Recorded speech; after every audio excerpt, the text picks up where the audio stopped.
Animal breeding. Aim of animal breeding is increasing the yield of animals and improving the desirable qualities of the product.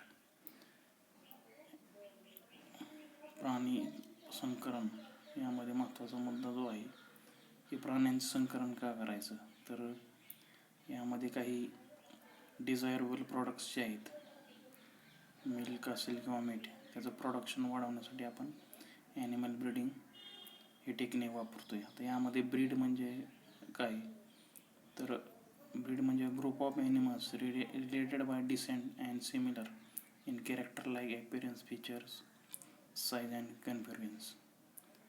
म्हणजे अशा ॲनिमलचा group की ज्यांचे वंश समान आहेत आणि त्यांच्यामध्ये आपल्याला काही कॅरेक्टर्स समान दिसतात, ज्याच्यामध्ये ॲपिअरन्स असेल, फीचर असेल, साईज असेल किंवा कन्फिगरेशन असेल. आता यामध्ये ब्रीडिंगचे आपल्याला टाईप्स पाहिजेत.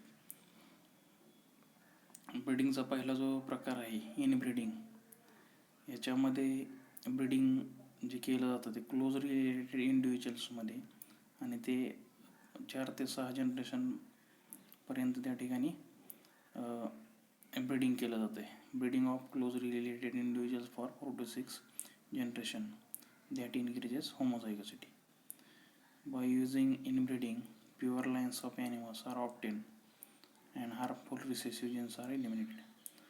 जे जीन्स हार्मफुल आहेत ते इलिमिनेटेड केले जातात आणि प्युअर लाईन्स जे आहे ॲनिमलच्या ते आपल्याला मिळवता येतात. आता इनब्रीडिंगमध्ये काही डिमेरिट्स किंवा तोटे आहेत त्याचे. It is usually reduced the fertility and productivity. दुसरा जो प्रकार आहे ब्रीडिंगचा, आउट ब्रीडिंग. आता यामध्ये ब्रीडिंग आहे परंतु त्याच्यामध्ये ज्या पद्धतीनं इनब्रीडिंगमध्ये क्लोजली रिलेटेड इंडिव्हिज्युअल्स होते, आउट ब्रीडिंगमध्ये breeding of unrelated animals. The animals may be of same breed but having no common ancestor for 4 to 6 generation. त्यानंतर आउट क्रॉसिंग. आता या आउट क्रॉसिंगमध्ये जे ब्रीडिंग केलं जातं त्याच्यामध्ये ॲनिमलच्या डिफरंट स्पेसीस असतात. It removes in breeding depression. त्यानंतर आहे क्रॉस ब्रीडिंग. क्रॉस ब्रीडिंगमध्ये breeding of superior male of one breed with superior female of another breed and produces animal breed of desirable characters.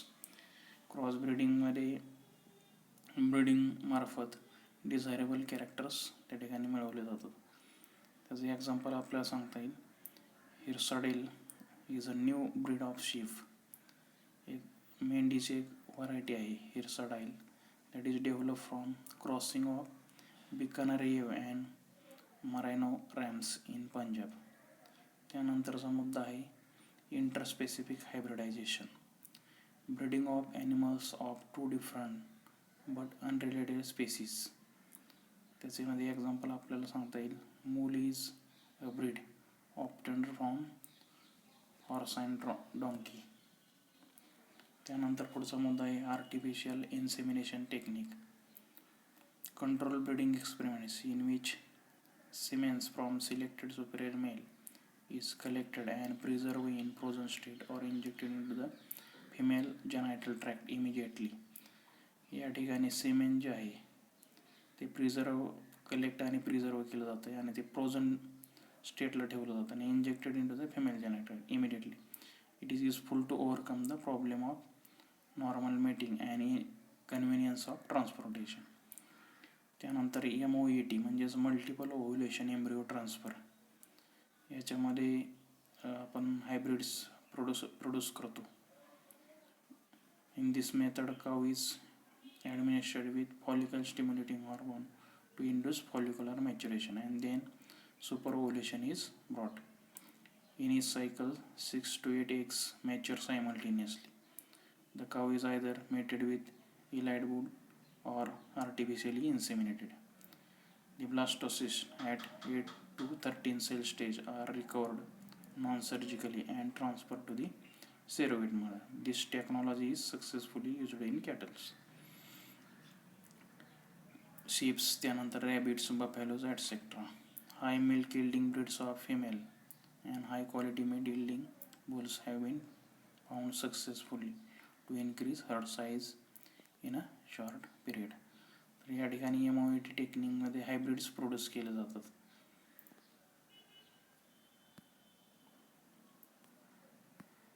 त्यानंतर आहे डेअरी फार्म मॅनेजमेंट. आता यामध्ये आपल्याला काही breeds पाहिजेत. त्याच्यामध्ये इंडियन ब्रीड्स की जे डेअरी फार्मिंगसाठी वापरले जातात, त्याच्यामध्ये सहिवाल, सिंधी आणि गिर. त्यानंतर एक्झॉटिक ब्रीड्स की जे डेअरी फार्मिंगसाठी वापरले जातात, जर्सी, ब्राऊन स्विस, त्यानंतर होलस्टाईन. भारतामध्ये 6 प्रकारचे ब्रीड्स आपल्याला या ठिकाणी पाहायला मिळतात: जाफराबादी, म्हैसाणा, मुरा, नागपुरी, निले आणि Surat. These 6 breeds occurs in the India. Cleanliness and hygiene of cattle and handlers while milking. Storage and transfer of milk and milk products. Shed must be cleaned daily and should be spacious with adequate facilities for feeding, watering and lighting. तर dairy form मॅनेजमेंटमध्ये स्वच्छता जी आहे जनावरांची किंवा जे handlers आहेत त्या ठिकाणी hygiene आणि क्लीननेस मेंटेन करणे. त्यानंतर ॲनिमलसाठी शेड प्रोव्हाइड करणे, तेथील जागाही पुरेशी आणि एकदम स्वच्छ असणं गरजेचं आहे. त्यानंतर त्या ठिकाणी फिडिंग, वॉटरिंग आणि लाईटिंग फॅसिलिटीज प्रोव्हाइड करणं गरजेचं आहे. त्यानंतर आहे पोल्ट्री फार्म मॅनेजमेंट. आता पोल्ट्रीमध्ये आपल्याला बर्ड स्पेसीज पाहायला मिळतात. त्याच्यामध्ये chicken, ducks, turkey, fowls that are domesticated for their eggs and meat. आता पोल्ट्रीचं मॅनेजमेंट कशा पद्धतीनं करायचं त्याचे काही पॉईंट्स आहेत. Selection of proper and disease free breed. त्यानंतर suitable and safe farm conditions. त्यानंतर proper feed and water, hygiene and health care, proper feed. त्यानंतर सॅनिटायझेशन, लाईटिंग, कूलिंग, व्हॅक्सिनेशन आणि टेम्परेचर. आता वेगवेगळ्या प्रकारचे ब्रीड्स आपल्याला त्याचे प्रकार आहेत. पोल्ट्री ब्रीड्सचे 4 प्रकार आपल्याला पाहायला मिळतात. अमेरिकन ब्रीड, त्याचे एक्झाम्पल आहे Plymouth Rock, New Hampshire, Rhode Island Red. त्यानंतर ॲसियाटिक ब्रीड्स, ब्राह्मा, कोचिन आणि लँगशान. त्यानंतर Mediterranean breeds, Leghorn and Minorca. English ब्रीडमध्ये ॲस्ट्रोलॉप आहे. त्यानंतर इंडियन ब्रीड्स, त्याच्यामध्ये चित्तागॉंग्स असेल, ब्राह्मा आणि कडकनाथ. आता यामध्ये काही आपल्याला पोल्ट्री डिसीजेस वेगवेगळ्या प्रकारचे आपण स्टडी करणार आहोत. त्याच्यामध्ये 5 प्रकारचे डिसीज आहेत: व्हायरल, बॅक्टेरियल, फंगल, पॅरासायटिक आणि प्रोटोझोन. तर बर्ड्समध्ये किंवा पोल्ट्री फार्ममध्ये आपल्याला काही व्हायरल, बॅक्टेरियल, फंगल, पॅरासायटिक किंवा प्रोटोझोन डिसीजेस पाहायला मिळतात. 1 नंबर व्हायरल डिसीजेस कुठले कुठले आहेत? रानिकेत, ब्रॉन्कायटिस आहे. त्यानंतर एव्हियन इन्फ्लुएन्झा किंवा बर्ड फ्लू आपण त्याला म्हणतो. त्यानंतर बॅक्टेरियल डिसीजेस आहेत पुलोरम, कॉलरा, टायफॉइड, DB, C4RD. त्यानंतर enteritis. This are the bacterial diseases. Then aspergillosis, favus, thrush. This are the fungal diseases. Then next, lice infection, roundworm, sickle worm infection. These are the parasitic diseases occurs in the poultry farm. Then coccidiosis is a protozoan diseases occur in the poultry farm. Then next point is the apiculture or beekeeping, मधुमक्षिका पालन. याच्यामध्ये artificial rearing of honeybees to obtain bee products. मधुमक्षिका पालनामध्ये त्याच्यापासून आपल्याला वेगवेगळे products त्या ठिकाणी मिळतात. त्याच्यामध्ये हनी असेल, वॅक्स असेल किंवा पोलेन्स, बी व्हिनॉम आहे, बी ग्लू आहे, रॉयल जेली. आणि त्याचा उपयोग पॉलिनेटिंग एजंट्ससाठी सुद्धा केला जातो. आता यामध्ये 4 प्रकारच्या हनीबीच्या ज्या स्पीसीज आहेत भारतामध्ये सापडणाऱ्या त्या दिलेल्या आहेत या ठिकाणी. ते ॲपिस डॉर्सेटा किंवा वाईल्ड बी म्हणतात. 2 Apis mellifera, European bee, Apis florea, little bee. त्यानंतर ॲपिस इंडिका, इंडियन बी. आता त्यानंतरचा मुद्दा आहे polymorphism in honeybees. Bee keeping is practice in those areas where fruit, orchards and enough wild shrubs are present. Bee keeping requires आता ह्याच्यासाठी मधुमक्षिका पालिकांसाठी काय काय गरजेचं आहे? Bee hive boxes with combs, foundation sheets, त्यानंतर bee veils, smoker, bee brush, gloves, gum shoes, uncapping knives, swarm net, queen exploder, overall hive tools ॲटसेट्रा. या ठिकाणी आपल्याला बी हाईव, आर्टिफिशियल बी हाईवचं मॅनेजमेंट कशा पद्धतीनं करायचे त्याचे काही मुद्दे आहेत. टू नो हॅबिट्स ऑफ बीज, मधमाशांचे आपल्याला हॅबिट्स त्या ठिकाणी जाणून घ्यायचे आहेत. त्यानंतर selection of suitable location, suitable location किंवा ठिकाण निवडणे. त्यानंतर catching and hiving of swarms. त्यानंतर management of hives during different seasons. त्यानंतर handling and collection of honey bee, wax and other products. त्यानंतर periodic inspection for cleanliness of hive boxes. त्यानंतर supervision of activities of bees and queen. त्यानंतर आहे condition of brood and provision of water. तर हे बी keeping नंतरचा पुढचा जो मुद्दा आपण पाहणार आहे फिशरी.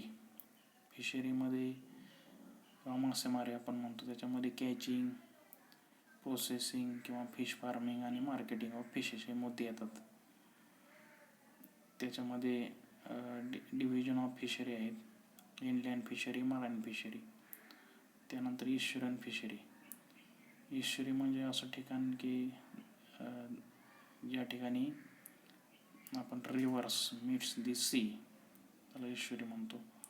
त्यामध्ये काही फिशेसचे प्रकार आहेत. फ्रेश वॉटर फिशेस आहेत, मराइन फिशेस आहेत. फ्रेश वॉटर फिशेसमध्ये लॅबिओ आहे, कटला किंवा कार्प्स आहेत. मराइनमध्ये कार्पाडॉन, बॉम्बे डक किंवा सर्डिनेला, सार्डाईन. त्यानंतर रस्टलॅगर, मॅक्रेल, स्ट्रॉमॅटस, पॉम्फ्रेट म्हणतो आपण.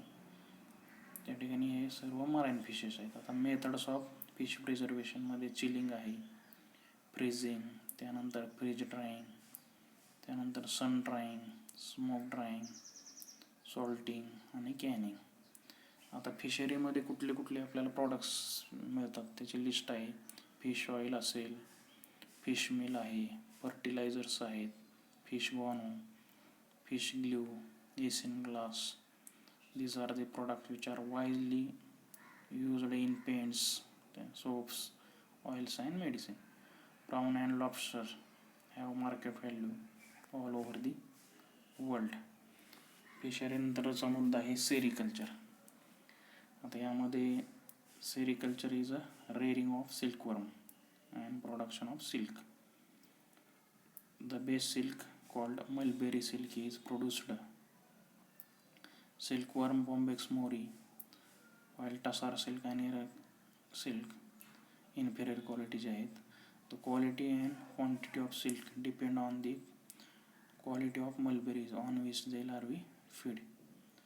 Silkworm larvae may be infected by protozoans, virus किंवा फंगाने इन्फेक्ट केले असतात. त्यामध्ये आता beside these ants किंवा crows, birds and other predators are ready to attack these insects, so that the cages of this larvae must be managed to prevent predators attacks. predator पासून संरक्षण करण्यासाठी याचं मॅनेजमेंट करणं गरजेचं आहे. त्यानंतरचा मुद्दा आहे लॅक कल्चर. आता लॅक म्हणजे आपण त्याला लाख म्हणतो मराठीत. तर ते एका विशिष्ट प्रकारच्या कीटकापासून मिळवलं जाते. त्याचं नाव आहे Tachardia lacca, which is quite small in size. Colonial habit आहे त्याची. Resin like substance is produced by dermal glands of this female lac insects. त्याच्याला स्त्राव जो आहे, डर्मल ग्लँड्स, ग्रंथी आपण म्हणतो, त्याच्यातून एक विशिष्ट प्रकारचा रेझिनसारखा एक पदार्थ तयार होत असतो. Insect feeds on succulent twigs of certain plants like bear, people, पळस, कोसम, बाबूळ etc. हे कीटक त्या ठिकाणी आपल्याला बाबूळ किंवा बेर, पळस या वनस्पतींवरती पाहायला मिळतात. Secretes pink colour resin dermal ग्लँड्समधून ते पिंक कलरचे रेजिन सिक्रेट करतात. ते काही दिवसानंतर that becomes hard when comes in contact with air. ते सिक्रेशन हवेबरोबर त्याचा संपर्क आला की ते हार्ड बनतं आणि त्याची लाख तयार होते. Lac is a complex substance having large amount of resin. लाख्यामध्ये रेझिनचं प्रमाण जास्त आहे. त्याच्यानंतर त्याच्याबरोबर शुगर आहे, वॉटर, मिनरल्स आणि अल्कलाइन सबस्टन्सेस आपल्याला पाहायला मिळतात. Natural lac is always contaminated. Say lac is a pure form of lac obtained by washing and filtering. Lac insect is native of India and our share is about 85% of total lac produced in the world. Lac is used. आता लाख्याचा जो उपयोग आहे बांगड्यांमध्ये किंवा toys, would workings, mirror. Production of lac requires artificial inoculation of plants which supplies better quality and quantity of lac.